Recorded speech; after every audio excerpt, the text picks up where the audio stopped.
we're touching ourselves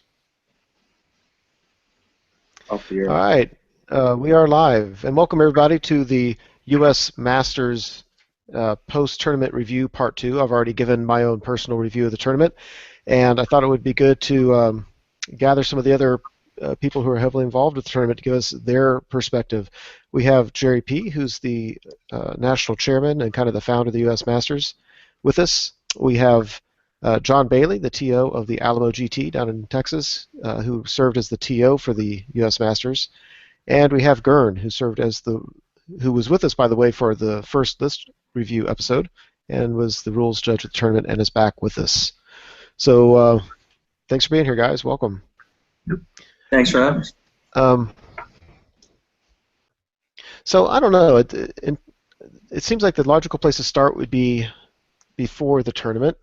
The U.S. Masters, for anybody who wasn't there, you don't appreciate you probably appreciate how much work probably goes into it, but how many headaches arose the day before the Masters. Jerry, I want to turn it over to you, talk about whatever you want, but be sure you talk about the pre-tournament hassles that went on. Yeah. Yeah. Okay. Well, I mean, as everyone on the planet's aware, the U.S. Masters has a lot of bickering, for lack of a better term, usually leading right up to the event until there's a big, nice group hug and everyone has a great time and we all go back to our separate regions. But this year, that wasn't really the issue as bad. What really happened were some very real-world problems, for lack of a better term. Started off by the week before the Masters, we ordered some T-shirts from Skyline Shirts. It's a T-shirt manufacturer in Florida. We ordered those back in January, and it was getting close to the event, and they just never showed up. So I called and found out apparently they locked their doors and abandoned ship, and had to get the credit card companies and the banks involved and get try to get some sort of credit until I filed the claim. And effectively, we were the organization, the Masters organization, was down basically the $600 it took for those shirts. And so, not to be dissuaded, I turned around and they gave me a provisional credit that time, the first time, and I used that immediately to go to OO Shirts, which was the only company I called and said that they could provide shirts with the 1 week window. So I said, sure, let's do it. Used a different T-shirt design, and lo and behold, Wednesday the shirts didn't show up, and I called them Thursday as I was at work getting ready to leave so I could go take off early and meet the guys and set up and maybe even pick up John from the airport. As you can hear, he had his own issues. And basically I found out these guys were a bunch of crooks too. And the good news is they finally sent their shirts today, so I've actually got them now. I got to turn around and send them back because I guess the left hand doesn't know what the right hand's doing. So by the time I was done with that dispute, it was 9 o'clock, 8 or 9 o'clock at night, and the Masters event was down another $800, and that was just the start of it. So simultaneously, while this was happening, while we were getting robbed, we had one of our club mates, Todd Wyatt, Poxis on the forums. He spent the last couple months, I'd say from the beginning of December all the way till this year, to invest heavily into terrain for our region, and he built these very functional, clean boards in a variety of types, like underground, desert, wasteland, forest boards, and the corresponding terrain for his tournament, Colonial Carnage, which was a tournament that was held in Williamsburg 2 weeks ago, but it was also kind of like a Masters primer. So, and he, of course, he had some help. Some of his friends like Mike Sells came to help, and some of the guys from the Iron Legion Club helped, and he handed me like the fences, the walls, a building or two, and I had to whip those out. But 99% of it was Todd. He was the guy sacrificing his time and effort and his money to put them together. So Todd ends up getting all the terrain. He leaves work earlier, takes the day off, puts it all in his truck, has car issues. So turn around and get a battery for the car. Gets a battery of the car, and then his truck explodes outside of Richmond, Virginia that day. So what happened was we had to tow his truck back to Newport News with the terrain locked into his unit and the keys given to Firestone because his truck wasn't going anywhere. So by the end of Thursday, all the terrain, like not even the terrain, every board, every rock, hill, forest, everything. So we had zero terrain and zero T-shirts to start off Friday, and the event was starting Saturday. So it wasn't the most ideal of situations. Needless to say, we made it down there. Lord Inquisitor, who stayed at your place, once bitten, and myself drove down because there was nothing I could do from my side.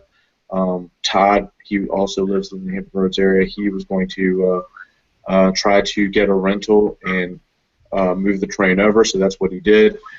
So we get in Thursday night, meet Hinjul and Travis from the Northeast, Two-Face, and the Midwest guys and the South guys, and everybody at some college bar on top of the hill, I think is the name of the place. And we sit there and I hang out. We just get annihilated to about 2 or 3 in the morning. And I think I saw you, Gern. I don't know, because I was in a rage by the time I got there. I was having a bad day, man.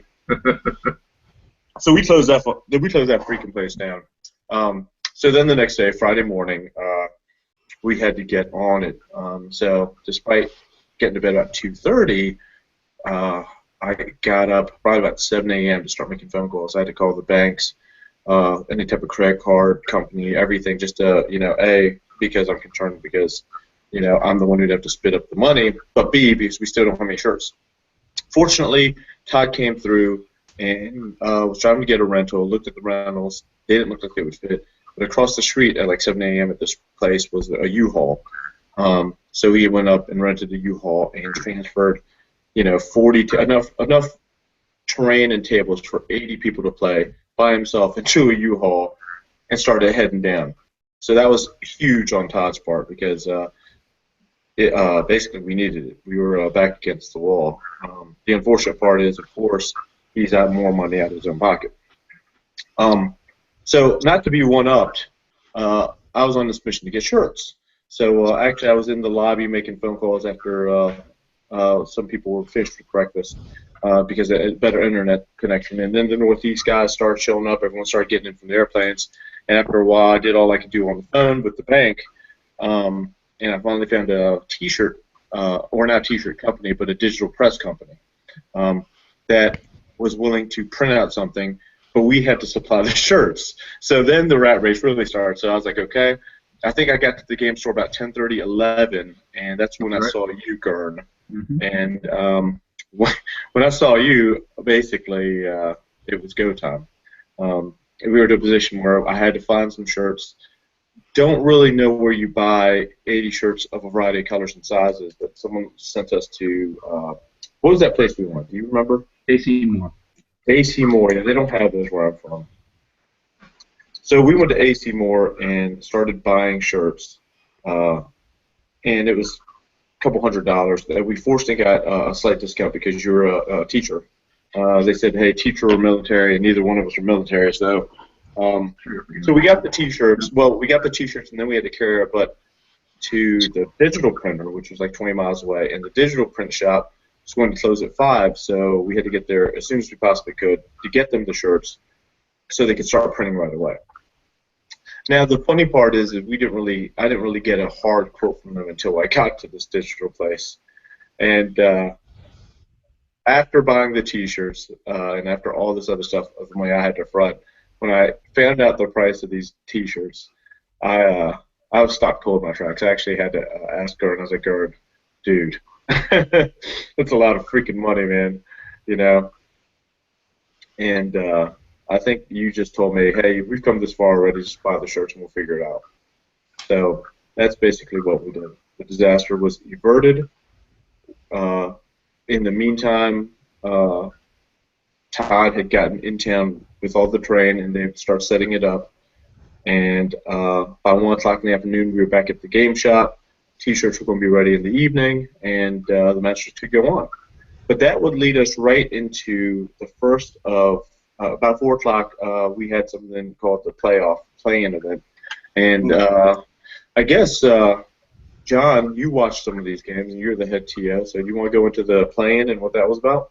Well, I did, but first let's back up a little. I mean, what Todd had done was great. I mean, he had developed a series of tables where each table was a particular, like an autumn theme, desert theme, water theme, but he had each piece of terrain was tied to that table, and so we were able to match up the table numbers that were prepared in the table master that was put up on the website beforehand, match that configuration to one of Todd's configurations, and that made setting up the tables great. I mean, it was a little bit of extra work on the front end, making sure that the terrain on each table matched the table maps, but it was so much easier after that, and that was an amazing thing. And Todd deserves all the credit in the world for producing all of that terrain, making it nice and uniform, having every terrain type that matched the maps. That was great. That was the playoff was incredible to watch. I mean, that's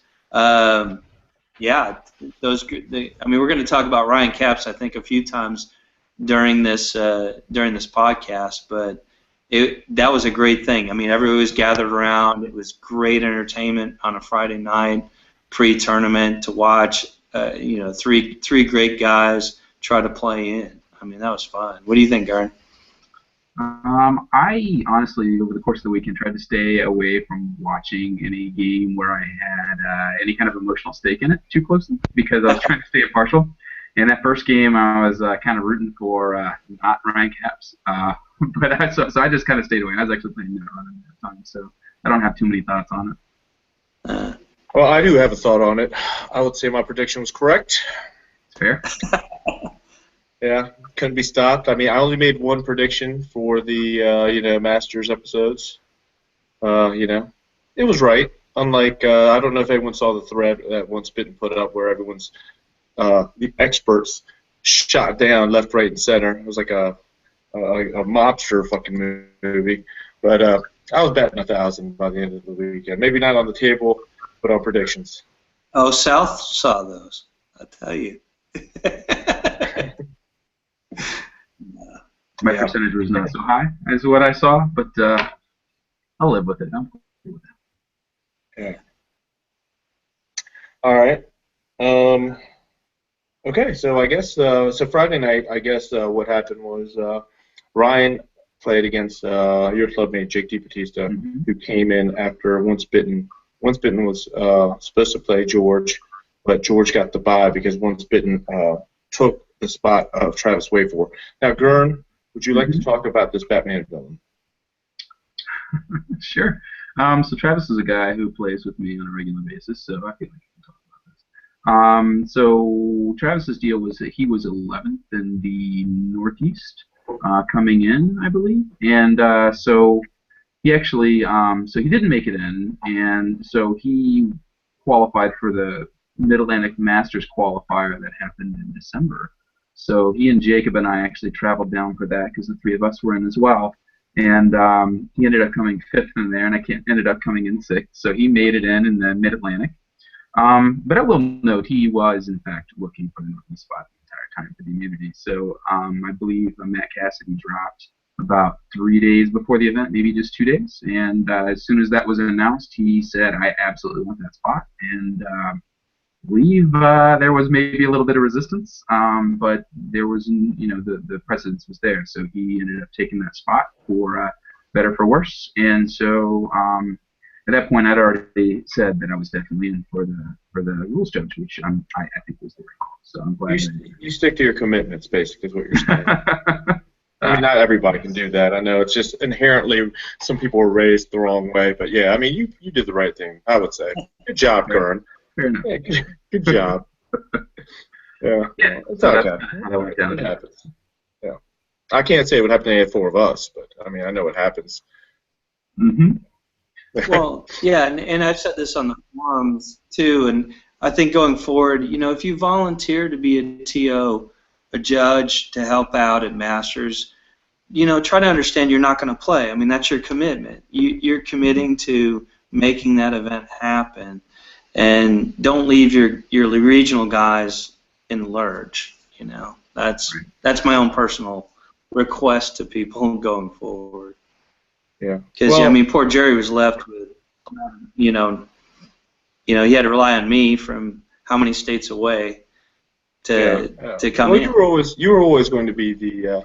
Well, I mean, to be honest with you, we don't have any hard set rules, and we had a couple of people that just missed that, like Mark Cox, who runs Lone Wolf from your region. I guess the South advisor, he was going to run it, then the spot opened for him, and then once bitten, he was going to be rules judge, and the spot opened from him. And really, it was just Kern that had that moral fiber that said, you know what, I'm going to help run this event. You know, I mean, so maybe I'll take that back. So 3 of us on here, pretty steadfast in our convictions. You know, please don't hang up on me. No, let me rephrase. Let me say it as this. I encourage people to volunteer to just run it. I mean, it's a really great experience in running Masters. It really is. There's nothing like it. Running an individual tournament is not the same as running Masters. It's a great experience. I encourage everybody out there who has judging and TO experience to, if your region hosts, please do sign up. Please do help run it. It's a great experience and do it. Yeah. Well, I can tell you the difficulties in part, John, because you have effectively the best players in the country. Sure. It's not like running a 40 or even 50 or 60-man event. We generally get people who have been judges or TOs in their own right. I mean, last year and even this year, I mean, heck, you ran Alamo for 10 years. I mean, we have basically we had an all-star cast who were going to participate. I mean, Mark was going to be a judge, and he runs the Lone Wolf. Corey runs the Crossroads. Gurr runs the ETC Foul event. Chad is Chad. You know. And that's why I say it's not like any other event. And I do encourage people who have been TOs. It's a different experience. Try it. I mean, really do. And if you're a head TO, you even get a medal. Yeah. There you go.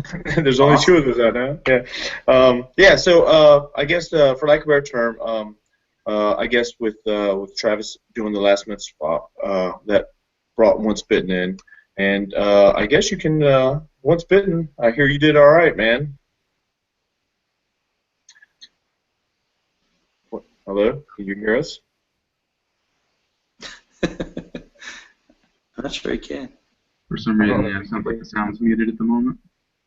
Yeah. Are you with us? There it is. Yeah, you're muted. You guys were so long-winded. I hit the mute. Yeah, he was surfing. So anyway, yeah, I'm really hoping that the broadcast is coming across better than my connection, because about every minute I'm missing 15 seconds of what you're saying. So if you said something about the last 30 seconds, what you said, I didn't hear. We were just talking trash about you. Sorry. Yeah. No, I heard that. Okay. He was just saying how you seem to have done pretty well at the tournament. So.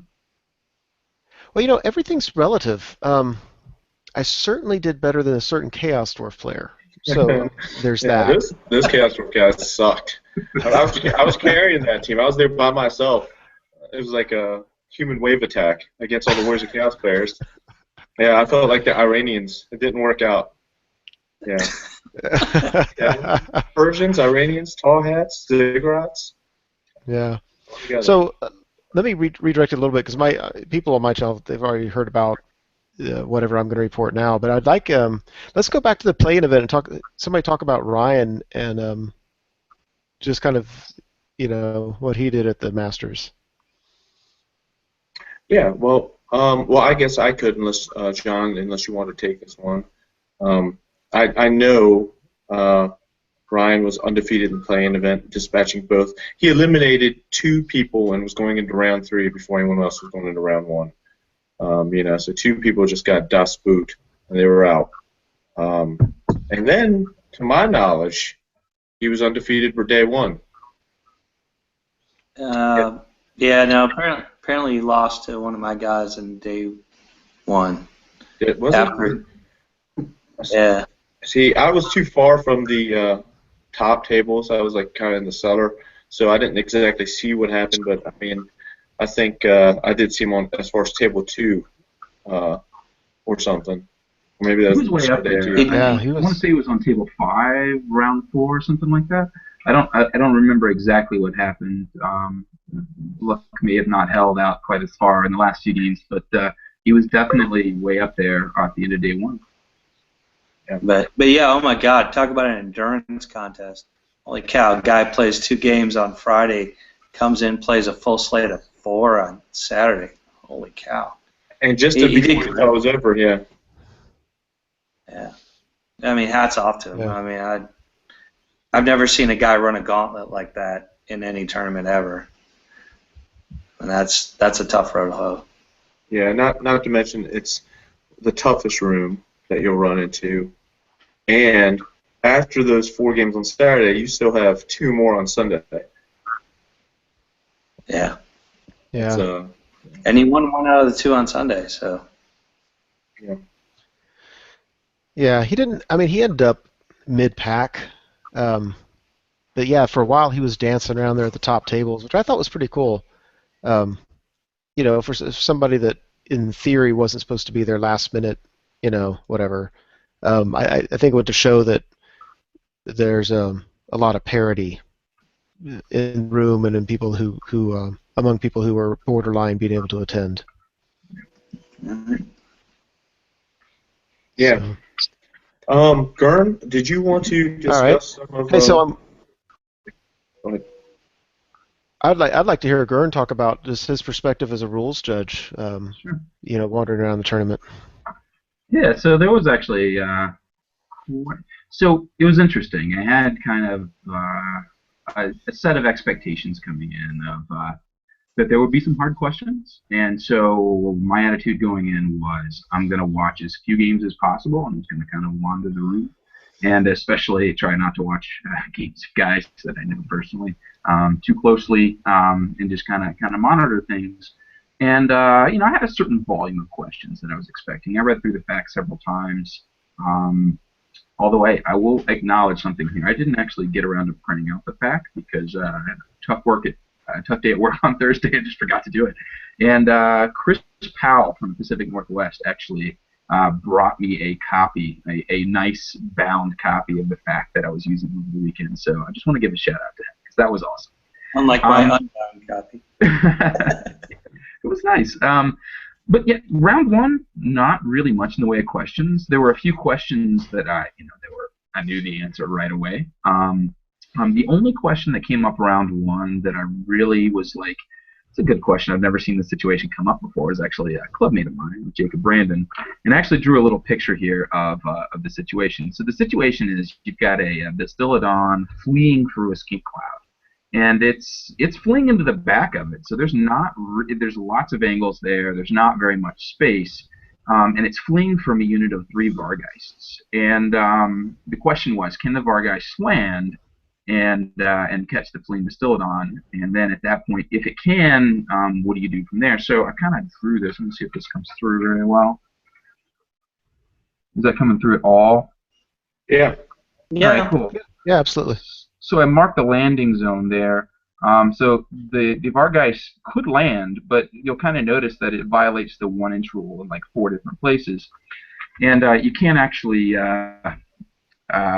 re-expand the skirmisher. And so the ruling was that it's legal. You have a landing spot, and as soon as you can clear, then you have to clear. You can't move in any way except to clear, which wasn't going to be too much of an issue for Vargeists. They ended up, because of the situation, the Lizardman player was not under the impression that he could have made that through. So he was allowed to take the move back. So we didn't end up having to deal with that particular one. But I just thought it was interesting. Not one that I'd come across before. But there were quite a few questions, mostly at the end of day 1, and then especially in rounds 5 and 6 on day 2, a lot of questions popped up.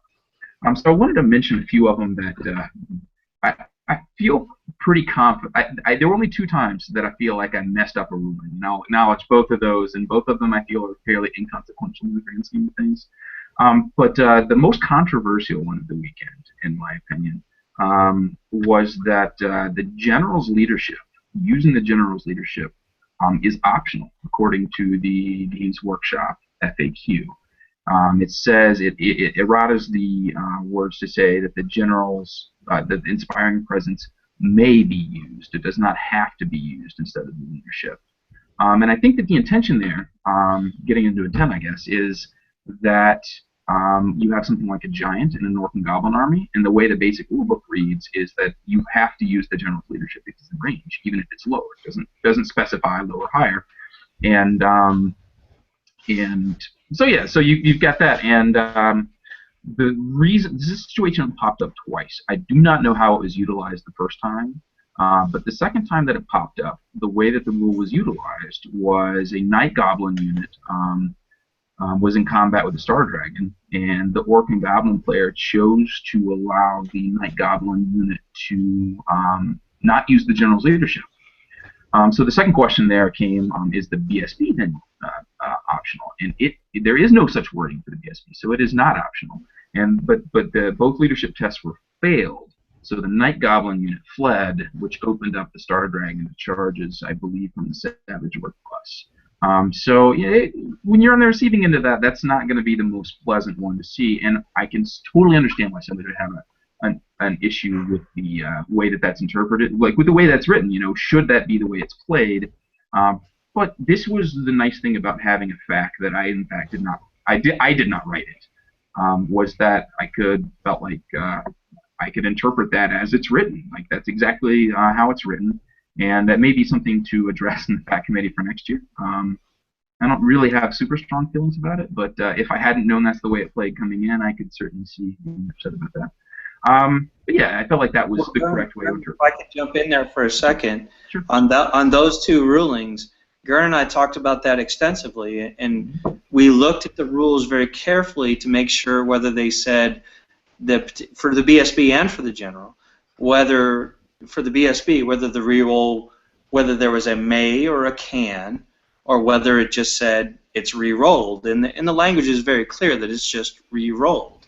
The general's language was very different, and that was the reason behind those differing rulings. And Gern and I talked about those extensively, both of those rulings. So those were well thought out rulings, and I think they were correct. Yeah, I do too. And yeah, they are what they are.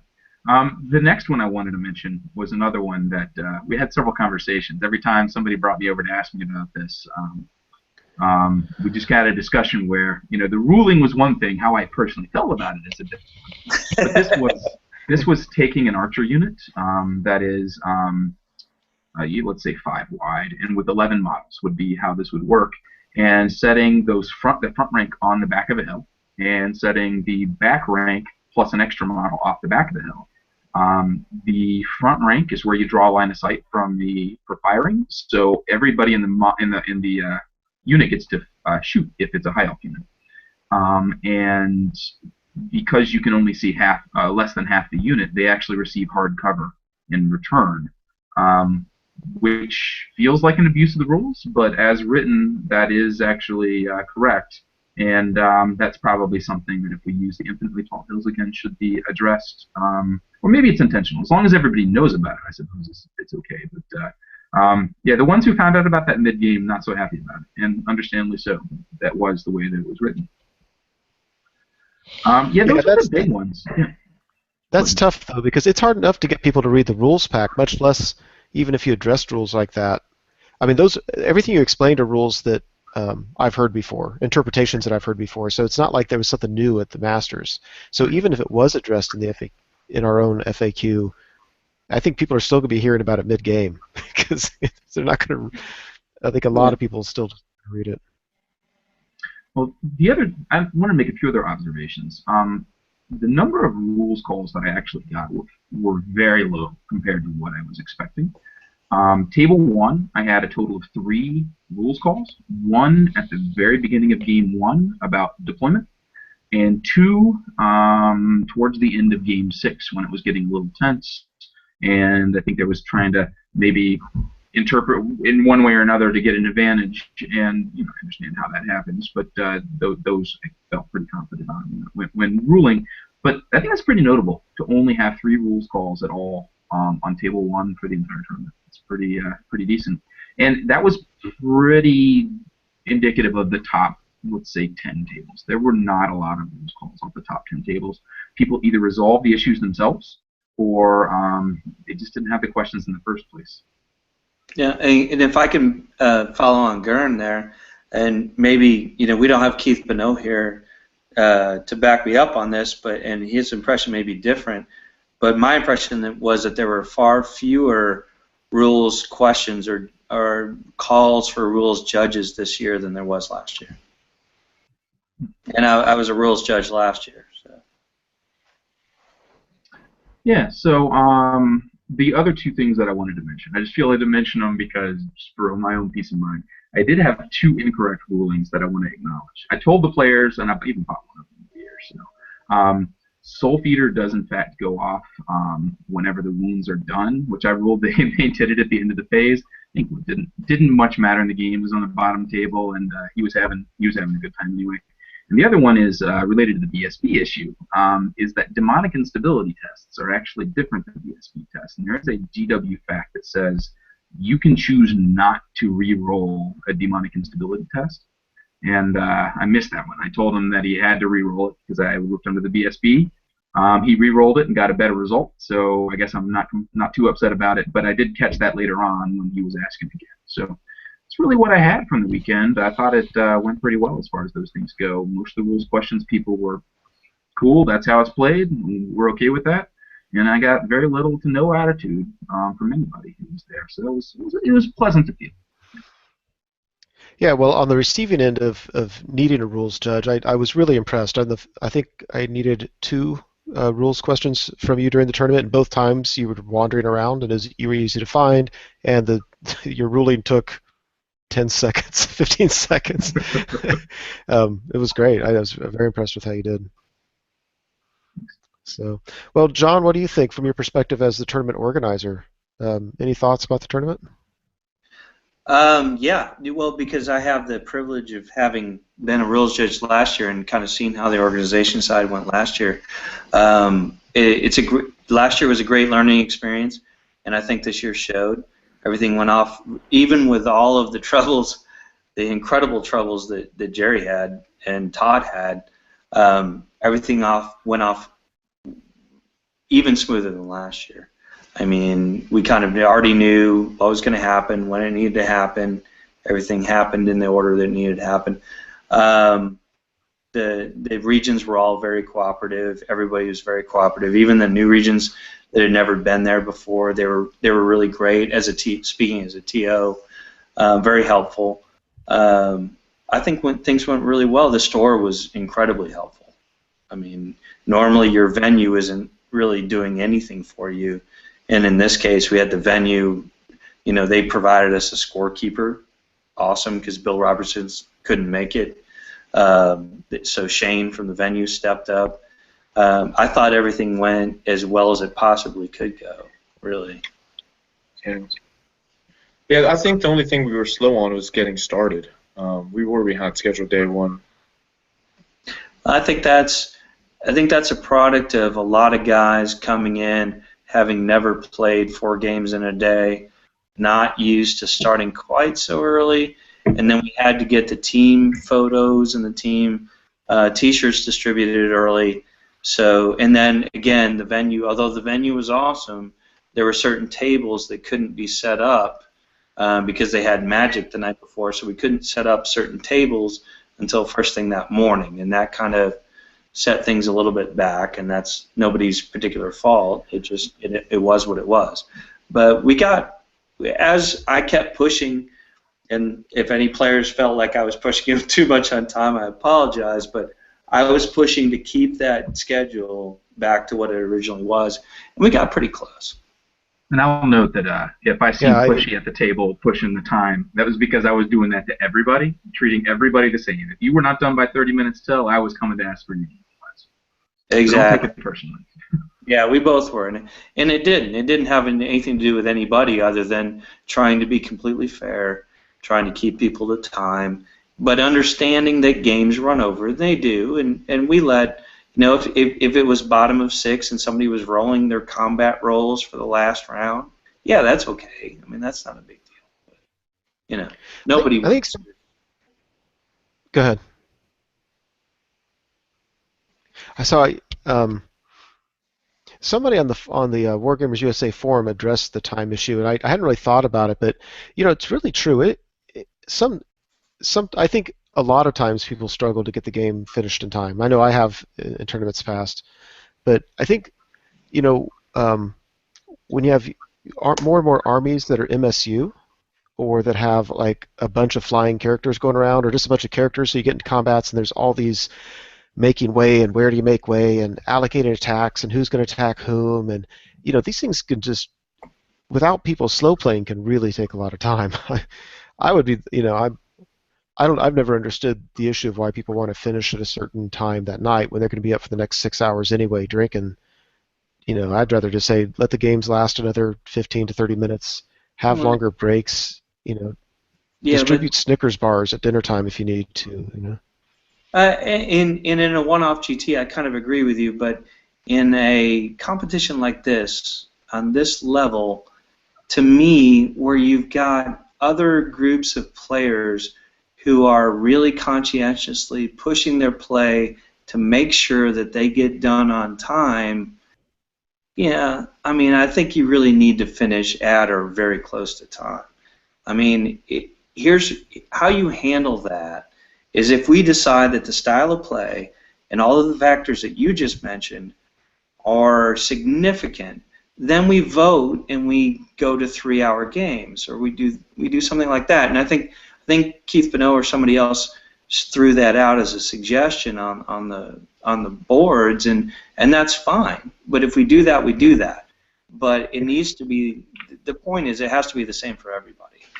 Oh yeah, I wasn't saying that. I wasn't saying that we should let people play longer. I was saying we should consider designing the tournaments with more time. And that's fine. Yeah. Well, the problem, I don't care really. Well, the problem with that is people coming from across the country all want to hang out and drink because it's a social event too. And day one as it was, or lasted 12 hours. If we extended an extra 15 minutes for every game, that's another hour. I mean, I don't think a lot of people went drinking after day one anyway because it was so brutal. I mean, I know we hit some Buffalo Wild Wings and everyone racked out. We did some drinking in the hotel room, but it wasn't anything like Thursday night or even Friday night. So, I mean, maybe it's something to look in where we split the games up 3 and 3 per day, or we reduce it back to 5 games. But well, yeah, we're dropping. I do know people flew out Thursday night. The mountain guys left at 7:30, or had to be at the airport. Their flights took off at 7:30, so they had to be at the airport at 6:30 to go back to Denver, or some of them to wherever they were going. So people were flying out Sunday, and that was the reason for the 4 and 2. But that's something we can look at in the future years. I will say it was pretty brutal. I mean, I remember playing a 4-2 event in October. I think Gern, Once Bitten, and I were all there at Grail Quest, and it didn't feel nearly as bad. To be fair, I was not playing in this one, but Grail Quest was rough. That 4th game, I was having issues. I was probably just drunk to remember it. I mean, Once Bitten, what did you think? Did you? I didn't think that one was that brutal. This one was certainly more brutal, in my opinion. Well, I to be honest, I forgot that was a 4 game in the first day, so it couldn't have been too bad. But for the most part, I don't know. I probably would lean towards doing 3 and 3. I liked having 6 games. But yeah, I mean, 4 games in a day, man. You got to train for that stuff. You got to have training sessions. I had a conversation. 4 games in a day. I had a conversation with one of the South guys, Robbie King, who told me that he didn't understand why anybody would have voted for 4 and 2. And as he's telling me this, I'm like, I would have voted for 4 and 2. And we actually had a conversation about it. And what I got from it was that for me, 4 and 2 is more convenient because I can drive home on Sunday night, which I did, for better or for worse. But a lot of those other guys, that's not an option. They're going to fly out Monday because there's not going to be flights that go out. So I do think 3 and 3 is probably the better call. because the majority of the people are gonna prefer 3-3 because of it depends on where it is in the country, I suppose. But I think 3-3 is the better call. Well, of course, this may or may not affect next year because we're moving to 8 players per team. So with 56 players, we still have to. It hasn't been discussed in the organizing committee yet, but it may not be necessary to have 6 games. Yeah. It was felt it was necessary to get the proper spread with 80 players. Maybe that's not necessary with 64 or 56. So. Yeah. And that might be it. I think maybe 5 games would be okay. And depending on what the chairman want to do on all the other, topics to vote on, but I guess that's not an issue until next autumn anyway. But there's a front runner for next year's venue. I guess with the big news with the Masters anyway is the charter is getting released this week. Finally, after the first 2 years, we have a set of rules that all the regions will have to abide by, so we can kind of largely eliminate some of this stuff. Ideally, what I would like to do is come up with one system, maybe that all the regions could agree to, but inevitably, right now we're still allowing everyone to have the freedom of choice in how the chairman and advisors and the leadership of each region select their teams. But I think the best way to eliminate any type of drama is just to have one universal system. But of course, that one-size-fits-all method won't work right now in all the regions, and it would cause some backlash. As we in the South would say, it's a confederacy, not a union, sir. Yeah, it is a confederacy. So we've got. I guess the front runner. Like after this year, it was held in the Mid-Atlantic where I was based to kind of ensure everything rolls up pretty smoothly. And once everyone gets a look at the charter, there'll be lengths of office for chairman and everyone else. Like I think chairman advisors, their length of office is 2 years or 3 years. I think it's 3 years. I know my term is up after next year. That said, a lot of the chairmen have gotten burnt out and are dropping like flies, and we're rotating leadership in constantly. So there's going to be some sort of method for everyone, who wants to take part and, lead the country in creating this event that's basically for the players, by the players, to participate. But I do know next year is the first year that the event rotates, and I think the only hard, fast rules are any region that did not run it the year before is allowed to put an application forward, and that application form will be filled out or generated and posted sometime this week. And the chairman discusses with his region, and basically the region puts forth a ballot like the Olympics. And right now, I think the only one that's really submitted one partially is the West Coast with Las Vegas, and that's got to be a front runner. But I can tell you, if I go to Vegas, you'd be looking for Jerry O round freaking 1 or round 4, something would happen. Like you free basing in a trailer park somewhere. It wouldn't be good. But yeah, so that's some cool news. What other stuff did you guys talk about bowling, John? Well, that was kind of the big one. It was like talking about where does Masters go physically from here. Our 2 years at Atomic Empire were amazing. How many game stores are that big and have a bar in the game store? Really. And provide that level of support to an event going on inside the game store. Shout out to Shane real quick for running that software, the guy at the store. No kidding. Zero issues. Zero. Yeah, we were supposed to have Bill Robertson, the guy that wrote War Score, was going to be our scorer. He was unable to make it, and that's not his fault, but Shane was an incredible backup. He was super fast. Whenever I told him what data we needed, what sorts we needed, he was boom, boom, boom. He was right on the ball. He was on top of it every day. But yeah, I think that at bowling, that was the big topic. It's kind of like, where does Masters go from here physically? Vegas is obviously a hot venue, as everybody was chanting Vegas during the awards ceremonies. We'll see what kind of bid West comes up with. Honestly, there may be a bid from the South, and there may be a bid from other areas, where everybody's looking at venues, everybody's looking at what can we bring to the table. It's just going to be who brings the most value, who brings to me, the easiest travel for everybody coming from across the country. I think that's a big thing, and who has good venue, because that's the number one thing for any event. Venue, venue, venue. Yeah, well, the good thing with the Mid-Atlantic was we could keep the costs extremely low.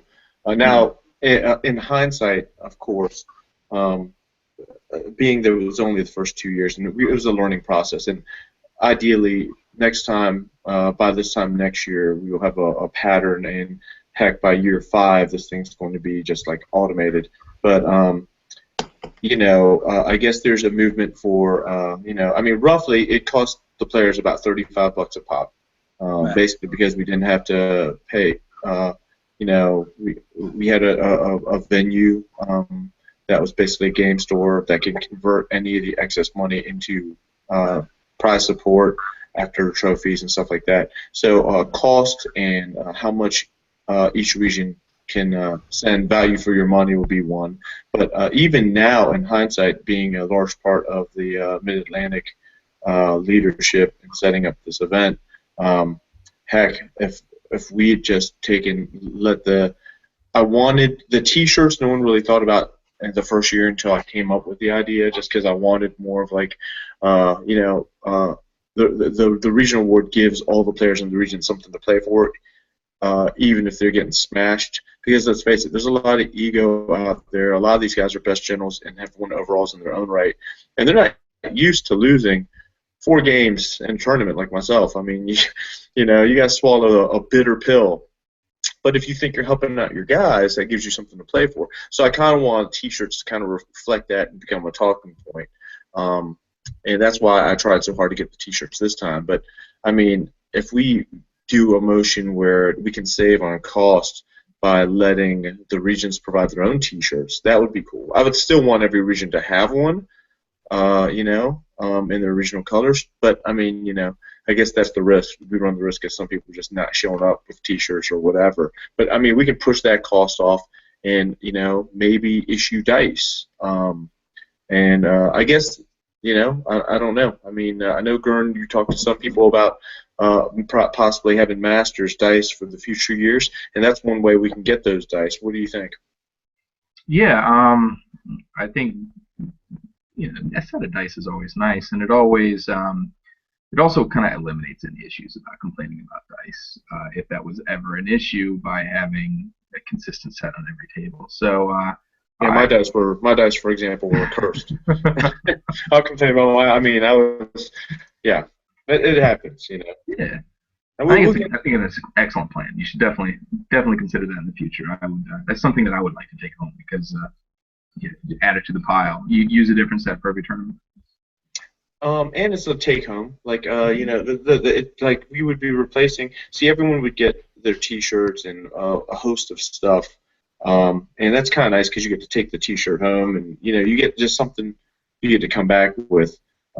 If we made it where the regions, to save money, the regions provide their own shirts, and they got dice, that would work too. Because the players would still get to bring something home. I mean, at this event, they brought home, a rule book from Maersk. Some of them brought back the scenario cards as like a little keepsake, and they brought home a T-shirt, and they got to play 6 games of Warhammer for effectively $35 a pop. So it was all in all, that has to be a big portion of get basically value for the player, because it is an event. It's not a profit. It's not a profit machine. Every single cent we get went right back to the players.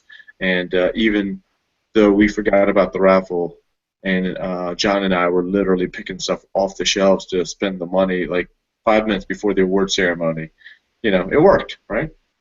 Oh, it did, absolutely. Yeah, and on the T-shirt thing, again, the bowling conversation among several regions was every region was okay with all the regions getting their own T-shirts. I think that's a no-brainer. Yeah. We'll just use the same colors, and then the organizer doesn't have to hassle with that. We don't have a repeat of all the disasters that you had to live with. Each region deals with that on their own. I think that's simple. And that leaves more money for cool things like dice and like raffles and like everything else on game. Well, not to mention that leaves more money for venues in case you don't have a built-in place that'll charge you rent-free. You know what I mean? Sure.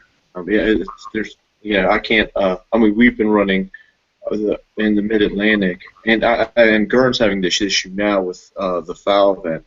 Like, fortunately, here with the folks that Todd and I communicated with.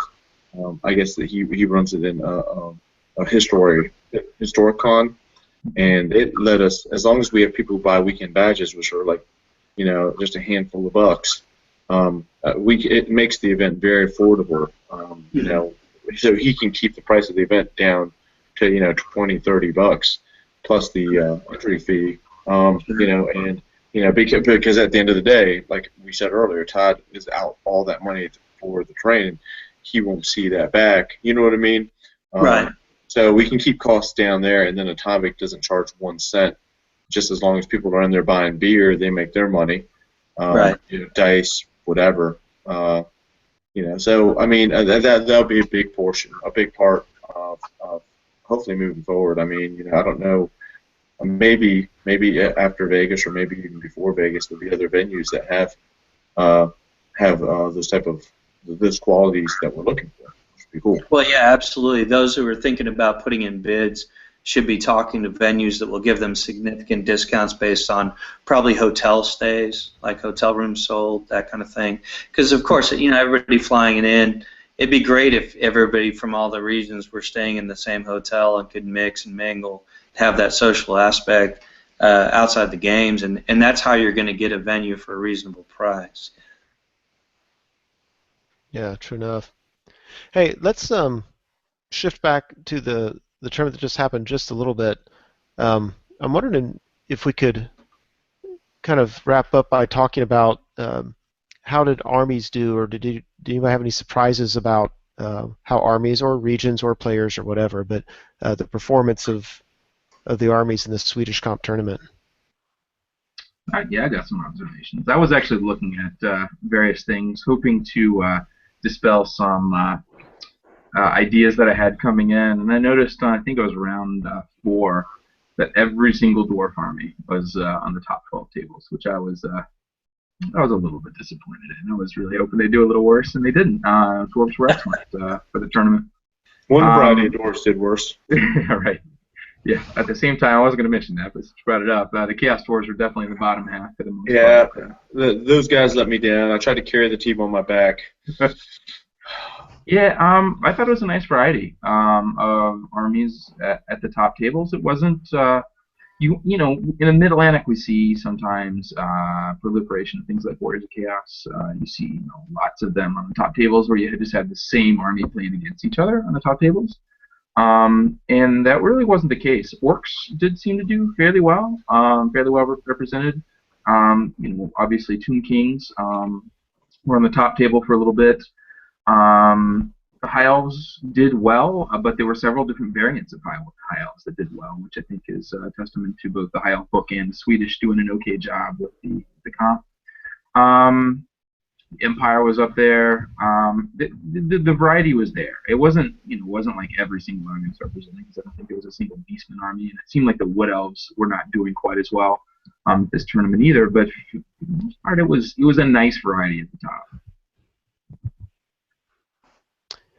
Yeah, I wouldn't say the Tomb Kings. I mean, obviously the Tomb Kings won the tournament. They also came in second to last place. Were there more than two? I don't think. I think there were two Tomb Kings army, and they basically came in first and last. Right. So maybe we'll say Lore of Undeath is good. How about that? Is that fair? Yeah. You think? Yeah. Well, I mean, Lore of Undeath is good when you have a built-in. I mean, it was more of a genius build on Jacob's part. I think Two-Face said he built the build, but if he built it, that really meant Furion built it. So maybe we should thank Furion. I think that's fair. So Furion came up with this build that you use your Tomb Kings, because Tomb Kings are so lightly comped in the Swede system, that they're going to score high. Any other army using Lore of Undeath in the Swede system takes, I think, -6. So if you take a fully loaded level 4 Lore of Undeath, that's 2.5 comp points. And most armies can't sustain that type of comp hit, that you're giving up 240 points to the opponent just on comp, let alone anything else. So basically, the Tomb Kings have a built-in mechanism by being such a bad army in a lot of ways that their comp is naturally high, just like the Bretonnians and the Beastmen in that comp system. Well, the good thing about the Tomb Kings is they also are very good at generating magic dice.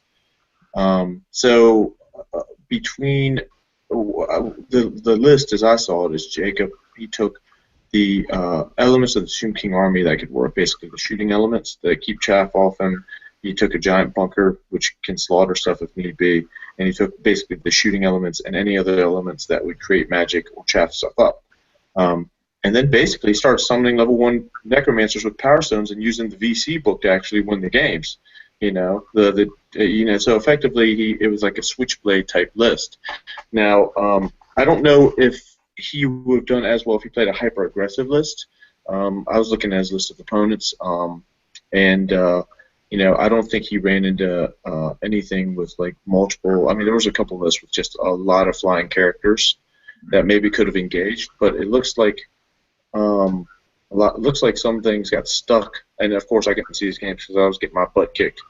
But it looks like most people got stuck, and then after they got stuck by the Ethereals, and it was compounded with the Tomb King BSB that would reduce the wounds that they would take, from charge, +1 banner, all that other stuff.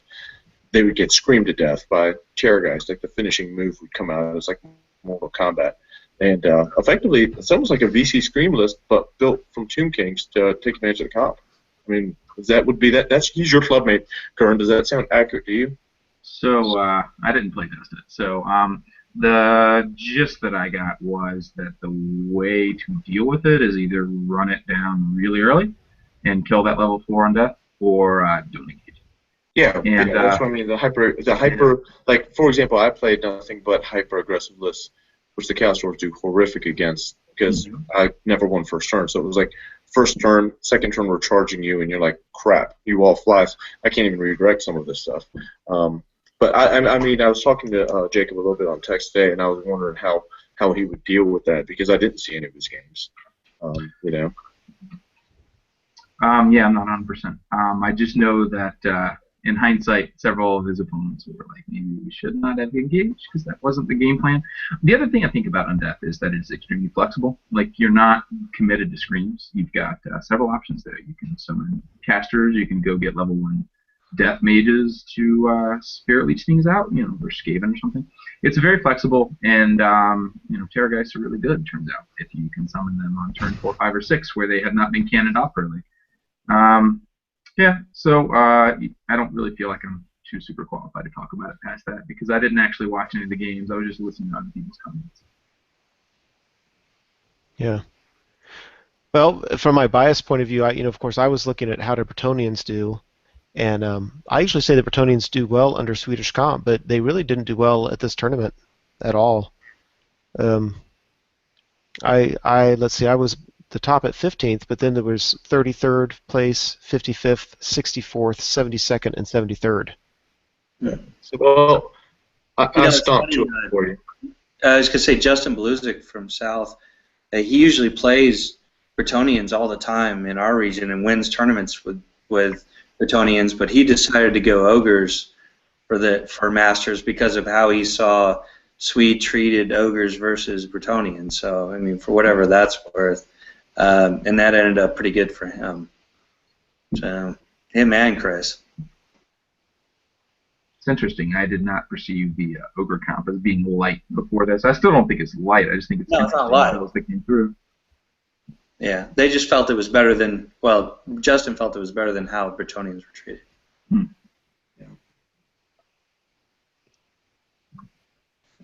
Yeah. I want to give a shout out to the Pacific Northwest. As a new region, those guys really showed up. Oh man, they were so fun. They gave everybody great games. They got a ton of best game votes, and they gave people runs on the table too. Great region, great addition to Masters. Those guys. Yeah, no, my interactions with everybody there were fantastic. I was happy to meet everybody there. I'm happy that everybody, gave their money and came and competed. And I'm glad that it was very competitive this year. Like the top regions were right there neck and neck with several of them, and not necessarily ones that were expected to be there. And that is excellent. I'm very happy with that. Thank you, Gern. Yeah. Mm-hmm. Well, cool. Well, tell you what. Let's we've been going on for about an hour now, so let's start wrapping this up. Does anybody have any final thoughts they want to share?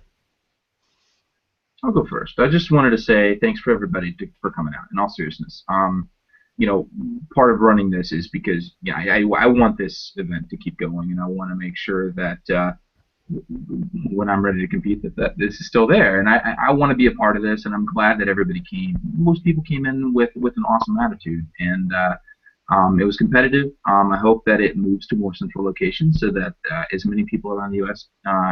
Or the continent, I guess, at this point, because we had a bunch of Canadians, can get there, and keep in touch. Everybody that I met this weekend, it's good to see all of you guys. Okay, Jerry. Well, I'd like to say final thoughts. Thanks for both John and Gern for taking this event on to allow me to crash and burn. I wouldn't have been able to do it without you guys, and I blame both of you for my losses. Thank you. Awesome. John, you got anything? Yeah, not to wax poetic or whatever, but, I've been a TO for over 10 years now, and I always had a dream that there would be a national event where all the regions would get together, not like an Adepticon that's run by a group of guys, but where the regions really came together and produced an event, and Jerry made that happen, and he deserves all the credit in the world for making that happen. I'm just glad to see that it did. It continues as long as everybody believes in it. So really, like I said in the award ceremony, I'll say it to all the players out there, get involved in your region, get connected with the regional chairs, be involved in the process. That's how Masters grows and improves. It grew leaps and bounds this year. It's going to grow leaps and bounds every year from here out. Just if everybody stays engaged and committed to it, that's all it takes. I'll say one thing on that, John. A lot of guys think that a lot of crap talking online detracts whatever from the event. Detracts from the event. Part of the problem is so many people are willing to just sit by and let it happen or be quiet. I mean, if people don't want to see that type of stuff, speak up. Just tell the guys, hey, let's give it a rest, or take it somewhere else. We don't want to hear it. That way, we can kind of take ownership of the thing, because this is everyone's event. You know what I mean? And if a couple people are thinking some rotten apples are spoiling the barrel, then say something, and maybe if everyone says, hey, look, come on, put your differences aside, or just take it to private messages, or just whatever, ignore each other. Then maybe they will, and we can avoid some of that negative feedback. Because at the end of the day, it is sad that people, some of our guests, people from New Zealand and people from England and parts of the world are hearing about the some of the bickering that happens. And I don't know if some of the other events that merged communities of gamers like the ETC went through the growing pains, because that was not my realm, so to speak. But I'm thinking if everyone really wants to see that stuff stop, and if everyone wants to see us go forward as a national community, they can speak up and basically just kind of saying what you're saying. Just get active in the community and say something, and let's just move forward and have a great time and have a great event. Let's all be a part of it. Exactly. Well said, Jerry. Yeah. Well, one thing that I've noticed already, if you look on the forums, there are people making a concerted effort to be positive. That it's almost like they're trying to counter a history of negativity. A lot of the negativity, I think, is gone anyway. I think you have some people doing some fun, some trolling that they intend just to be fun with. But there's more people on there who are trying to get the conversation more positive and stuff like that. So that's nice to see. Joking and ribbing and inter-regional kind of poking in good fun is great, and that's community building. But as long as you keep it on that level. Yeah. Yeah. And the other Absolutely. regions have to know that you're joking. I mean, you know, because like I said, through text, it's not like you're face to face where people can tell. And you know, if you know, so you know, let's like you said, keep it civil, keep it fun. I mean, I know the South and the Northeast guys after the event have been going back and forth about who's really the better region. See that in my instance, that's Don't start example. drama, Jerry. Well, no, I'm just saying, for example, I mean that it was a competitive event, and they're friendly ribbing each other, you know, and and everything's fine, you know. Whereas maybe a year and a half ago, 2 years ago, that would turn into venom quick, you know. So you know, I think we have made progress, you know. And You're right. it's time to show the rest of the world and the rest of the country that, you know, Masters isn't this uber competitive evil event, because I can't think of anybody who's come to the Masters and had a bad time, to be perfectly honest with you. Maybe people have, but, you know, I think it's everyone who's been, as far as I know, always wanted to come back or try to get back, and that's why those spots are contested. Yeah. My guys, All right. they can't wait for the next one. Yeah. I know last year when I wasn't in it, I just really wanted to be in it. Now I haven't been in it. I'm like, yeah, that's cool. Yeah, I could see that being an ongoing goal to try to be able to make it, you know, most years to it. All right. Well, hey, let's wrap it up there. Thanks everyone, Gern, Jerry, John, for joining us, and for anybody watching. And yeah, let's hope next year at this time we'll do some more promo for the U.S. Masters. All right. Take care. See you guys soon. Thanks, guys.